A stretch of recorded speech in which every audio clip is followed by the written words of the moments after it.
What is going on, everybody? This is Gabriel Jones giving you a drop of sun any chance I get. And today we're going to be doing a reaction to a brand new artist that I've never heard of. Her name is Jax. She's a native from New Jersey who grew up listening to a ton of music from Pink Floyd and the Beatles, and eventually pursued her own music career headlining the Bamboozle Rock Festival with her band Jersey Kids. In 2015, she would audition for American Idol, where she entered the finals and finished in 3rd place. That's a huge feat. Like, damn, I guess that show really can still turn out big artists after all. She would spend the following years pumping out singles and EPs, but it wasn't until this year where she finally achieved mainstream and viral success. Is it worth the hype? Well, I guess there's only one way to find out. The first single on the dock is called Ring Pop, making me hungry for candy.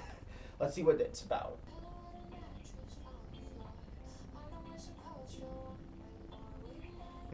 Not exactly living in a palace, I would say.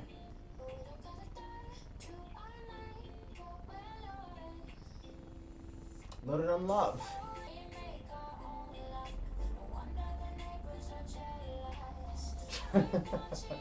Yeah, sure they're pretty jealous.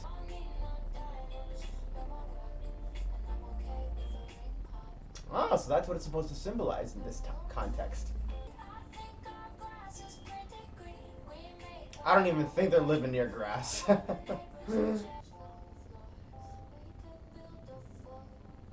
I would like to sleep on a fort sometime, you know, making it out of sheets and everything. Sounds adventurous. Okay, so that was Ring Pop, and yeah, it seems pretty straightforward what the message is. Jax has a lover that they're sort of living with at the moment, but they're not living in the most splendid of conditions. They're sort of just getting by in this very rural type of environments, whether it be the city life or the country life. But you know, they have each other, they have each other's love, they have their affection. That keeps them going and gives them motivation in life. I guess it's pretty touching enough. You know, I'm sure some people can relate to that, but I don't know, like the songwriting just didn't really click with me in some areas. I do appreciate how descriptive it can be.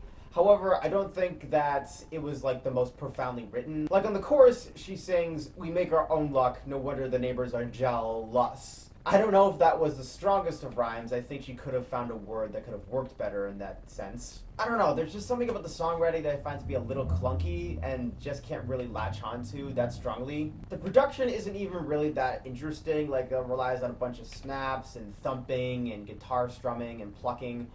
And yeah, it doesn't really stand out for me, I'm sorry. I wish I could say I was more impressed, but this is just pretty meh in my opinion. Like, doesn't really do anything for me. Hopefully her next song, To All the Boys I've Loved Before, is a step up. It has a similar title to a Netflix rom-com, so how could it fail? Oh, we're one of those guys, me? I'm from Connecticut.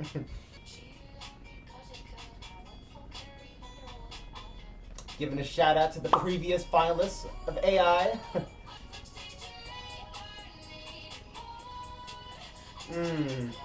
I don't know if I'm digging this trap beat.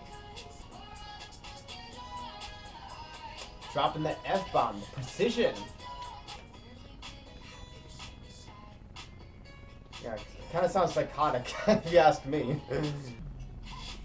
The fucking roll right there caught me off guard. Okay, she's in her belting mode at this moment. Okay, so that was To All the Boys I've Loved Before. I think it's a little better than the last one. She sang it in a weird sense. She's thankful for all the failed relationships that she experienced because it gave her more of a clear idea of what she wanted to look for in a guy. These stupid assholes from Connecticut and New Jersey didn't treat her right. And through that, she discovered what exactly she wanted to find in her current boyfriend, and now they're very compatible with each other. In a weird sense, it kind of reminds me of Bad at Love by Halsey. Except this time, she actually found someone that she could date for a very long time. Production-wise, I'm still not impressed. Like, I really do not like that trap beat that she relies on.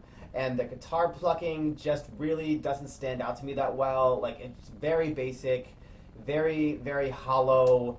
It just doesn't give me anything to, like, hook into, you know? I guess this song is a little more impressive than the last one, but the lyricism is just barely a step up, and the production and sound is not that creative, so still nothing from me. But now we have the big song that's really climbing up the charts at the moment, Victoria's Secret. At the time of recording, it's number 52 on the Hot 100, and people are really getting behind this one. So hopefully it has something special to bring to the table.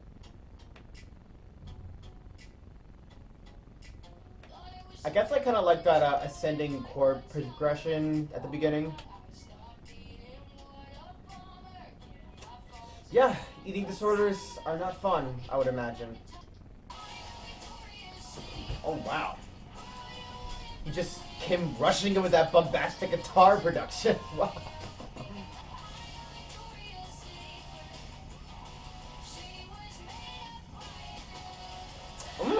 Okay, that's a powerful line right there. I like that. She was made up by a dude. Yeah.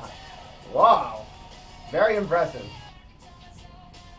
And we just kind of like build up to this really huge epic chorus. I like that on the second verse.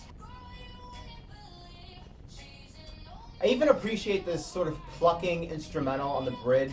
You know, we're taking it very slow after that really huge climactic feel.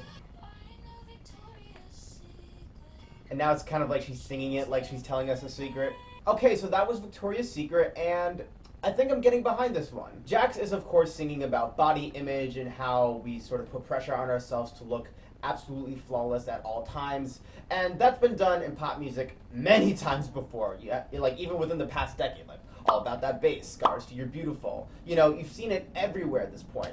But I think she takes an interesting enough angle here. She's honing in on a very specific corporation, a very specific brand, Victoria's Secret, and explaining how the entire image of the company has always been to give this false perception of what a woman should be. Like how they're always putting pressure on their models to look very skinny, very smooth in a way, you know, no body fat, no, you know, unwanted hair, none of that, you know, you gotta look like an absolute Barbie doll if you want to sell the product. She's pointing out how Victoria is a fantasy thought of by a billionaire who's profiting off of people's eating disorders and whatnot. How he's putting pressure on young girls to look their absolute best so that they can sell their product more efficiently. There's a real anti-capitalist message you could read into that, and I really admire Jax for taking that sort of direction. And of course the sound just surprised the hell out of me. Like she starts off with a very basic guitar plucking melody, and it sort of has this trap influenced beat to it. And that's something we saw in the previous two songs. But then she fucking slams in with the electric guitar and just blows us away with that epic sound. It's almost like it's being framed as a truth bomb. Like, I got something to say about Victoria's Secret. She was made up by a man. Boom! I will never be the same. Yeah, I can see why this is the song of hers that's really starting to climb up on the charts. Not those other two songs. This one, I think she should be very proud of. And now that we've gone through a few of her singles, I want to take a look at a live performance of hers. She sung Victoria's Secret at the Governor's Ball in New York City about a month or two ago, and I'm really intrigued to see how she can perform in front of a live audience. I mean, I kind of liked it, so. I mean, shout out to the guy in the green coat playing the guitar. I'm sure he's very good at it.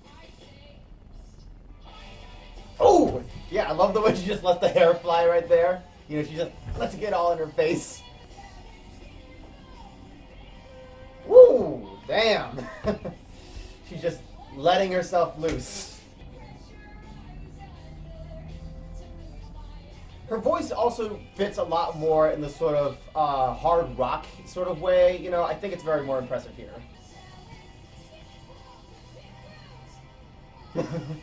You can sense a little bit of anger in her delivery right there. You know, very justified, I will say. Lighting, I think, is a little cool, you know. It's almost like she's laughing at the thought of, like, this fantasy being...